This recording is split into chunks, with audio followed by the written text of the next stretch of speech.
अपने पूज्य जनों का अनादर किया, उनको मारा पीटा, गुरुजनों को, अपने गुरु को, माता को, पिता को, बाबा को, पितामह, ये पूज्य जन है, ये गुरु के समान पूज्य है। जो अपने गुरुजनों को, पूज्य जनों को अनादर करता है, दंड देता है, मारता है, पीटता है, वो देखो ये कुंड बने हैं विष्ठा के, पीब के और मूत्र के। मूत्र का कुंड, विष्ठा का और पीब का। नीचे करके मुख उन्हीं कुंडों में डाल दिया जाता है, ऊपर से पैक कर दिया जाता है।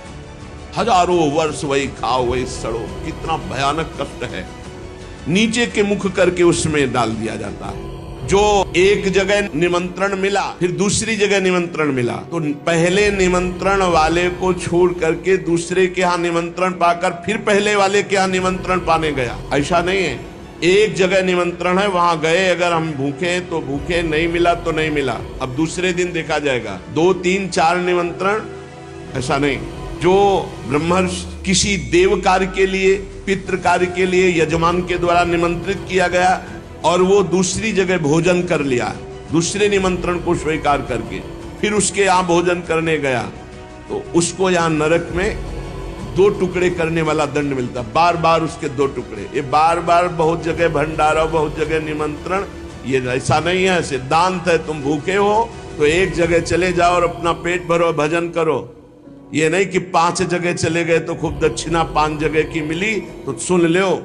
ये तस्मा शास्त्रम प्रमाणम, ये शास्त्र है, मनमानी नहीं। पहले ऐसा कभी ब्रह्म ऋषि जन नहीं करते थे। 5 घरों में भिक्षा मांग लो या निमंत्रण है तो एक जगह जाके पेट भर लो जो रूखा सूखा मिले। तो ये 14 जगह भंडारा, 14 जगह निमंत्रण, तो उसकी व्यवस्था है। ये नरक गामी बना देगा, बुद्धि भ्रष्ट हो जाएगी, ये नरक का कारण बन जाएगा। जो नराधम बिना दोष के 2 मित्रों में फूट डाल देते हैं, एक दूसरे की चुगली करके, पिता पुत्र स्वजन में भेद पैदा कर देते हैं। और जो पुरोहित, बहुत ध्यान देने योग्य बात, जो पुरोहित जजमान से नियत संख्या ले ली धन और अनुष्ठान पूरा नहीं किया, जो अपनी माता और पिता का अपमान किया, जो अपनी शरणागत, अपने अर्धांग विराजमान पाणी ग्रहण की हुई पत्नी का विविध प्रकार से अपमान और शोषण किया, वो यहाँ आरे से चीरे जाते हैं हजारों वर्ष तक। बीच आरे से आराम आराम से एक एक अंग चीरे जाते हैं। उस पुरोहित को भी दंड मिलता है, उस पुत्र को दंड मिलता है जो माता पिता का अपमान, उस पति को दंड मिलता है जो पत्नी का शोषण, उस पत्नी को दंड मिलता है जो पति से छल करती है। यहाँ जो शराब पीते हैं, शराब पी करके अपने पूज्य जनों का अपमान करते हैं, नहीं, उनको पृथ्वी घूमती नजर आती है। शराब पीने उसी में डाले जाओगे, नरक वैसे ही बना है तुम्हारे लिए। कुम्हार की चाक की तरह पूरा नरक घूमता रहता, बड़ी रफ्तार से चक्र की भांति निरंतर घूमता रहता है। और यमराज के दूत कोड़ा लिए खड़े रहते हैं, और जैसे उसके सामने आए तो इधर मारा चप से, और वो घूम के सर से वो उधर मारा, उधर, चारों तरफ कोड़े की मार और यंत्र। अब वो उल्टी करता है, भयंकर भय लग रहा है, उसी में घुमाया जाता है। शरीर पूरा मस्तक तक रक्तमय हो जाता है, कोड़ों की मार्ग से, रफ्तार से वो घूमता है, सब चिथड़ा उड़ जाता है कोड़ों, और सब मरना वहां है नहीं, बहुत कष्ट भोगना पड़ता है।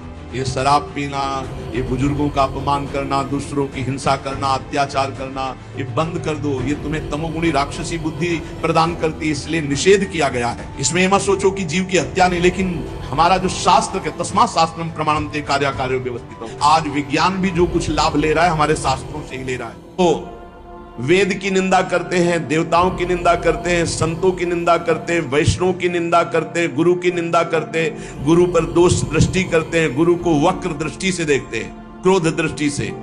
उन सब को यहाँ भयंकर वज्र तुल्य वाले जिनकी चोंच है, ऐसे पक्षी गिरा गिरा करके उनके अंगों को नोचते हैं, जबान, आंख और उनके शरीर के अंगों को। जितने निमेष तक उनके द्वारा ये जिह्वा जनित पाप हुआ है, उतने 1000 वर्ष तक उनको पक्षी नोचते हैं। जो यहाँ पराये पुरुष से रति करती है, अपने पति को धोखा देकर, जो अपनी पत्नी को धोखा देकर दूसरी पराई स्त्री से, ऐसे पापियों की शुद्धि नरक में की जाती है। रौरव का बड़ा भयानक स्वरूप है। रौरव नरक की लंबाई चौड़ाई 2000 योजन है, 1 योजन 4 कोश 24,000 किलोमीटर का है। इसमें अंगार रास बिछी हुई है, आगों की अंगार रास। ये नरक बड़ा दुखदाई है। अब जो स्त्री यहाँ पराये पुरुष है तो वैसे ही सैया अंगार की और तपता हुआ आग का पुरुष, जो पुरुष पराई स्त्री से, वैसे ही पापी जीवात्मा को धधकती आग में वो जल रहा है, चीख रहा है, पग पग पर भून भून कर गिर रहा है, न मूर्छा न मरण,